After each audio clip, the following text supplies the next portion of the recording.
Hillary Clinton's final days as Secretary of State included one of her most difficult. On Wednesday, she spent more than 5 hours being grilled on Capitol Hill for the security failures in Benghazi that led to the deaths of U.S. Ambassador Chris Stevens and 3 other Americans, the biggest diplomatic disaster of this administration.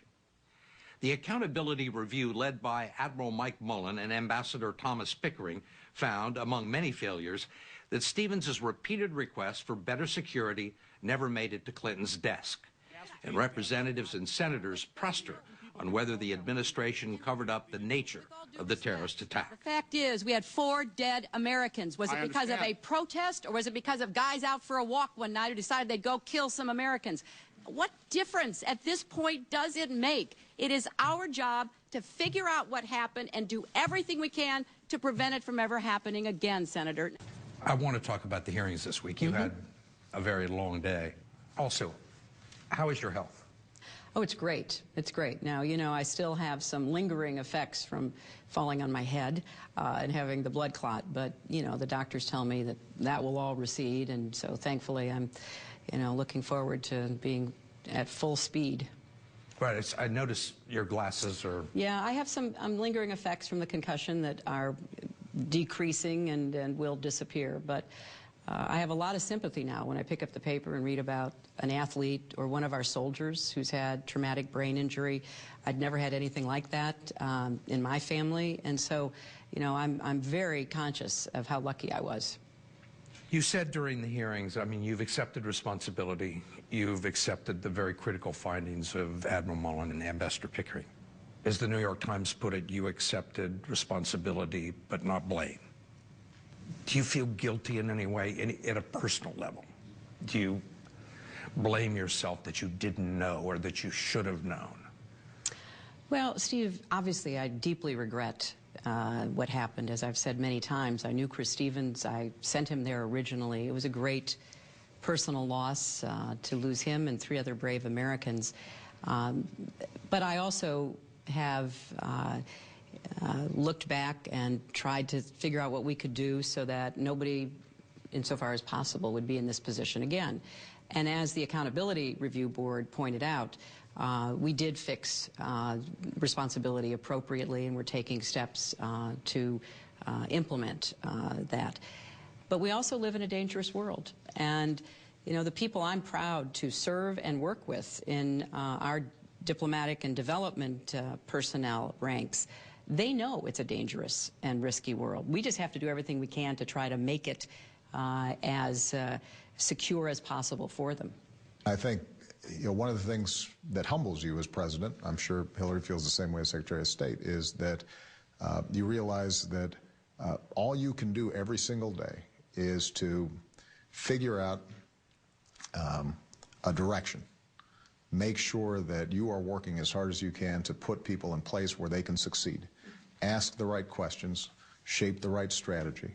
But it's going to be a team that both succeeds and fails. It's a process of constant improvement because this world is big and it is chaotic. You know, I remember Bob Gates, you know, first thing he said to me, I think maybe first week or two, and he'd obviously been through 7 presidents or something, and he says, Mr. President, one thing I can guarantee you is that at this moment, somewhere, somehow, somebody in the federal government is screwing up. And, you know, and so part of what you're trying to do is to constantly improve systems and accountability and transparency to minimize those mistakes and ensure success. It is a dangerous world, and that's part of the reason why we have to continue to get better. The biggest criticism of this team in the U.S. foreign policy from your political opposition has been what they say an abdication of the United States on the world stage, sort of a reluctance to become involved in another entanglement, an unwillingness, or what appears to be an unwillingness to gauge big issues. Syria, for example. Yeah, well, Muammar Gaddafi probably does not agree with that assessment, or at least if he was around, he wouldn't agree with that assessment. Obviously, you know, we helped to put together and lay the groundwork for liberating Libya. When it comes to Egypt, I think had it not been for the leadership we showed, you might have seen a different outcome there. But also understanding that we do nobody a service when we leap before we look, where we take on things without having thought through all the consequences of it. And Syria is a classic example of where our involvement, we want to make sure that not only does it enhance U.S. security, but also that it is doing right by the people of Syria and neighbors like Israel that are going to be profoundly affected by it. And so it's true sometimes that we don't just shoot from the hip. We live not only in a dangerous but an incredibly complicated world right now with many different forces at work, both state-based and non-state, technology and communications. And I'm older than the president. I don't want to surprise anybody by saying that. Not by much. But I remember some of the speeches of Eisenhower as a young girl. You've got to be careful. You have to be thoughtful. You can't rush in, especially now where it's more complex than it's been in decades.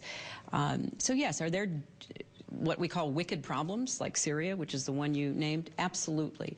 And we are on the side of American values. We're on the side of freedom. We're on the side of the aspirations of all people to have a better life, have the opportunities that we are fortunate to have here.